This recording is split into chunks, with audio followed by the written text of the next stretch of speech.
I call upon the spirit of the owl, messenger of wisdom. Welcome to the Temple of the Owl. Merry meet, seekers of knowledge, for I am your host, Matsowl, and I hope everyone is having a wonderful day here at the Temple of the Owl, located deep in the forests of Northern California. In this episode, we will discuss the Book of Shadows and the Book of Mirrors. This is where we talk about spirituality on all levels, but it's through the perspective of a modern witch. As always, these are just ideas to help you live a magical life and make you think about things differently. Take the information and do what you want with it. Witchcraft is a deeply personal religion. It's unique to each individual, so feel free to change and adapt anything to work with you. Thank you for listening, and thank you for your support. Very special thank you to those listening on the Troubled Minds Radio Network. That's KUAP Digital Broadcasting. Go to troubledminds.org and find all the information there about the show Troubled Minds with my friend Michael Strange. I'll thank him for helping me put these episodes together. This episode and every episode is dedicated to the mighty Rohan of the Exile Minds podcast. Now, I'm going to start the show with what I call the MOD, or the message of the day. It's a quote that I find that helps me explain today's show topic. And today's topic is the Book of Shadows and the Book of Mirrors. So today's quote is, "The Book of Shadows is a personal book of magic. It's a magician's workbook, diary, and journal. It contains magical spells, rituals, invocations, recipes, and inspirations that are meaningful to the individual." And that's by Scott Cunningham. He's one of my favorite authors in this Witchcraft. So let's talk about this. We're going to break it down, and we're going to talk about both the Book of Shadows and the Book of Mirrors. Now, the Book of Shadows is originally a book that I've always known about, but the Book of Mirrors is kind of a newer thing to me. So we're going to talk about that. So the Book of Shadows. It's a significant text in modern witchcraft, particularly in the traditions like Wicca. But its concept is also used in other forms of paganism and witchcraft. It's a personal journal or a grimoire, where practitioners record rituals, spells, magical practices, and spiritual experiences. The term Book of Shadows was popularized by Gerald B. Gardner, the founder of modern Wicca. In the mid-20th century, Gardner claimed to have been initiated by earlier occult writings and ceremonial magic. The content of the Book of Shadows is highly personal and can vary greatly depending on the practitioner or the tradition. Step-by-step guides for performing various rituals, such as Sabbath celebrations like the seasonal festivals, and the Estabats, which are the lunar rituals. Instructions on spell work, including ingredients, tools, and invocations. Magical lists of correspondences, like the properties of herbs, crystals, colors, and the moon phases. Information about gods and goddesses, or spiritual entities that the practitioner works with. Methods of divination, like tarot, runes, and scrying, and introspections. Reflections on magical workings, dreams, or spiritual insights. In Guardian Wicca and other coven-based traditions, the Book of Shadows is often passed down from the high priestess or priest to the new initiates. It serves as sort of like a handbook for the coven members, and some parts of it may be kept a secret from outsiders. Now, in electric witchcraft, which is what I practice, it's more individualized, and in solitary practitioners like me, we create our own Book of Shadows, tailoring it to the unique experiences and beliefs. With the rise of interest in witchcraft and paganism, the concept of the Book of Shadows has spread beyond Wicca and is now widely used by many who practice various forms of witchcraft. Some prefer to keep it in the physical form, while others use digital formats. The Book of Shadows is a magical journal and it's a reflection of the witch's spiritual journey. The Book of Shadows is one of the most iconic tools in modern witchcraft, particularly in Wicca and other neo-pagan traditions. It acts like a comprehensive guide, a personal record of magical practice, ritual, and spiritual insights. Gerald Gardner and the Book of Shadows, he was the one that made that term, the Book of Shadows. And it was in the 1940s and 1950s. Now, Gardner claimed to have been initiated into a pre-existing witchcraft tradition, and much of the material in the Book of Shadows was passed down to him from earlier covens. Modern scholars believe that Gardner drew heavily from existing occult texts, such as Aleister Crowley's works, and Charles Leland, who wrote Aradia. In early Wiccan traditions, the Book of Shadows was often kept secret. In covens, it was usually shared only with the initiated members, and copying or passing it along to outsiders was discouraged. The secrecy was due to the part of the social stigma around witchcraft and the need to keep practitioners safe from persecution. Today, the concept of the Book of Shadows has evolved. Many witches and Wiccans create their own versions, which can be deeply personal. While the traditional format includes coven-based rituals and teachings, modern practitioners often tailor the content of their unique spiritual path and personal preferences. There is no single fixed format for the Book of Shadows. It varies greatly between traditions and individuals. It generally contains several key sections. Some practitioners include a dedication page, where they consecrate the book, usually through a ritual, to their spiritual practice. They may call upon the deities, ancestors, and other spiritual entities. Some traditions, like in Wicca, include principles such as the Wiccan Rede. That's where we say, "And harm none, do what you will," along with other personal ethnical codes. These are the seasonal and the lunar rituals celebrated in witchcraft practices. The Book of Shadows includes detailed descriptions of how to celebrate the 8 Sabbats, the wheel of the year, and the monthly Issabats, the celebrations of the full moon. For those initiated into a coven, the Book of Shadows may contain descriptions of initiation rites and ceremonies that welcome new members into the tradition. Instructions on how to cast the sacred circle for protection and focus during rituals and spell work. Invocations to gods and goddesses and other spiritual entities. Now, these can range from simple candle spells to more complex rituals involving multiple tools and correspondences like the herbs, crystals, planetary hours, etc. Information on how to concentrate and use magical tools like the athame, the ritual knife, the wand, the chalice, the pentacle, and others. Often a common component, protection magic is central to most witches. Most witches practice in the many of the Book of Shadows include spells for attracting love, money, health, and other personal desires. Lists of magical properties and various herbs and plants. Detailing how they can be used in spells and rituals. Information on the energy or the magical properties of different crystals. Color correspondences, often used in candle magic, where different colors represent variations like green for money or red for passion. Information on different planets, moon phases, and astrological signs influence magical workings. Tarot, runes, and other methods.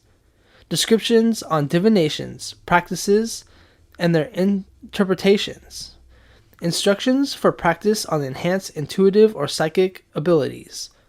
Principles based on raising, directing, and grounding magical energies. Some traditions include magical principles like the law of attraction or the rule of 3, the idea that what you send out returns to you threefold. There's also information about specific deities, gods, and goddesses that the practitioner works with. Sometimes they write personal accounts of how spells and rituals went, the challenges they faced, and the results achieved. Some witches include their dreams and their interpretations, especially if the dreams hold symbolic or meaningful magical meanings.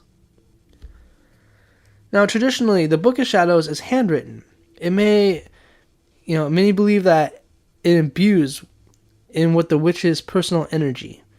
However, in modern times, some witches choose to keep their Book of Shadows in digital format for easier access and organization. Both methods are valid and are a matter of personal preference. While some witches copy from other sources, many prefer to write their own spells, rituals, and thoughts. I think personalization is key, and it reflects the practitioner's unique spiritual journey and experiences. The process of writing, creating, and organizing a Book of Shadows is often seen as a magical act itself. Many practitioners see the Book of Shadows as sacred, so they take great care in protecting it. Some may choose to bless or consecrate it, while others might keep it in a special box or a place to protect it from damage or prying eyes. While the terms are sometimes used interchangeably, there's no subtle distinction, more commonly associated with Wicca, and it includes a mix of rituals, spells, and philosophy, and personal experiences. As witchcraft has grown and diversified, so has the Book of Shadows. Practitioners today adapt it to suit their own needs, and its content has become more eclectic. We might use different magical traditions and folklore. Some people use a scrapbook of magical items, such as like pressed flowers and feathers or small charms. The Book of Shadows is living and evolving. It's a record that reflects the witch's spiritual journey. Whether passed down through a coven or initially individually created, it serves as both a guide and a personal journey, or personal diary, embodying the essence of the practitioner's magical life. So the Book of Shadows is like a guide. It's like a bunch of things that we write to keep records. Now, I found out about this called the Book of Mirrors. Let's talk about the Book of Mirrors. The Book of Mirrors is another important tool used by many witches and pagans. It complements the Book of Shadows. So the Book of Shadows serves as a collection of rituals, spells, and magical knowledge. The Book of Mirrors is a more personalized and reflective. It's a magical spiritual journal where practitioners record their thoughts, insights, and experiences related to their practice. The Book of Mirrors is primarily used for self-reflection, exploration, and personal growth. It often includes personal reflections, where we write about our inner thoughts and feelings, especially after performing rituals or spell work. It serves as a space for deeper introspection. Practitioners use the Book of Mirrors to record what they learned from their magical practices, both successes and failures. It's a way to track their spiritual growth and then learn from their experiences over time. Some people use the Book of Mirrors to record their dreams and later interpret their meanings. It often connects them to the magical or spiritual work.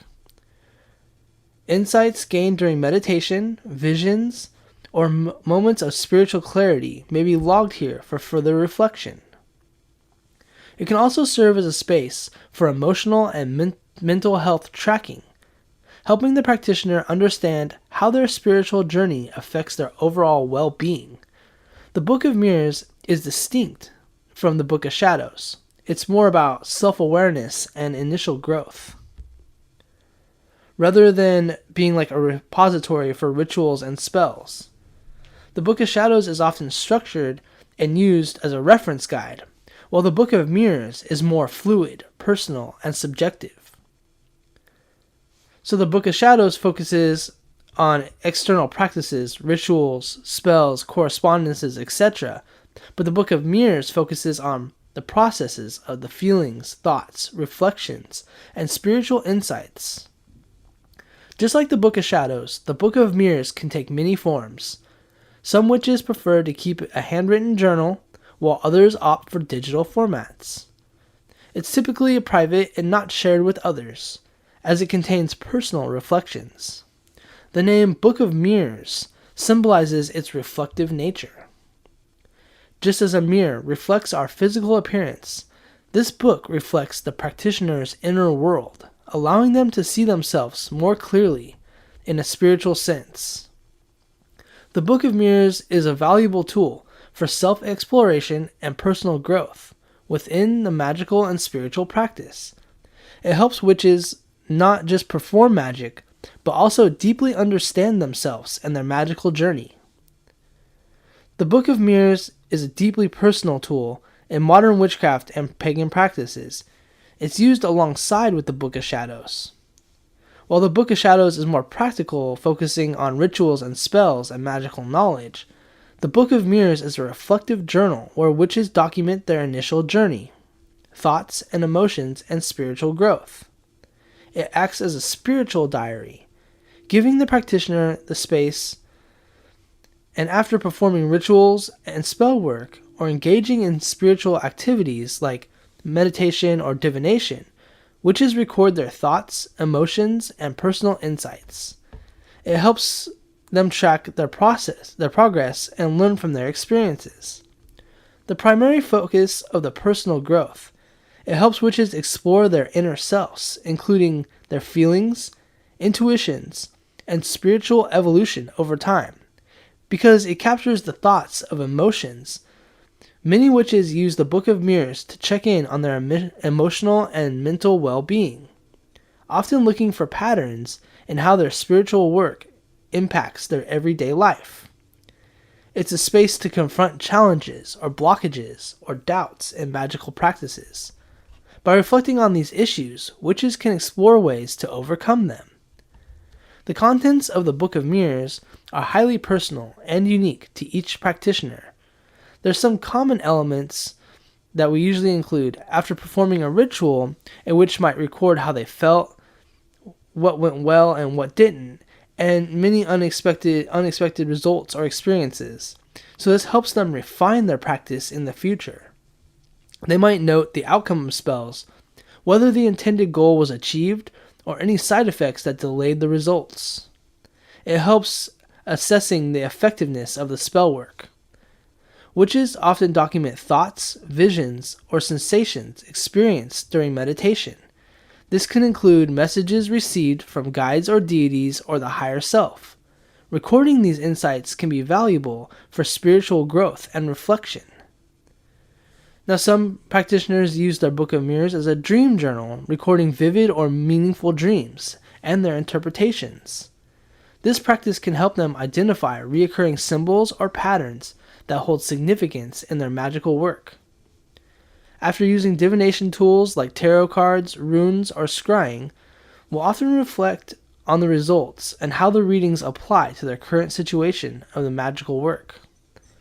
The section of the Book of Mirrors can be used to track the accuracy and the relevance of their divination over time. Practitioners may regularly document how they feel on an emotional and mental and spiritual level. For instance, they may reflect on periods of growth, stagnation, or even the burnout in their magical journey. It helps them stay mindful of their overall well-being and make necessary adjustments. Now, shadow work is a psychological and spiritual practice of exploring the shadow or the hidden aspects of oneself, such as repressed emotions, fears, and unresolved trauma. The Book of Mirrors is often used for this deep self-examination, helping practitioners bring hidden parts of themselves into consciousness awareness and heal. Witches who work closely with astrology and lunar cycles may track certain planetary movements or the moon phases to affect their mood, energy, and magical work. For example, they might note how they feel during different phases of the moon or retrograde periods. Just like the Book of Mirrors or Book of Shadows, the Book of Mirrors doesn't have a fixed structure, and its organization is flexible to suit the practitioner's needs.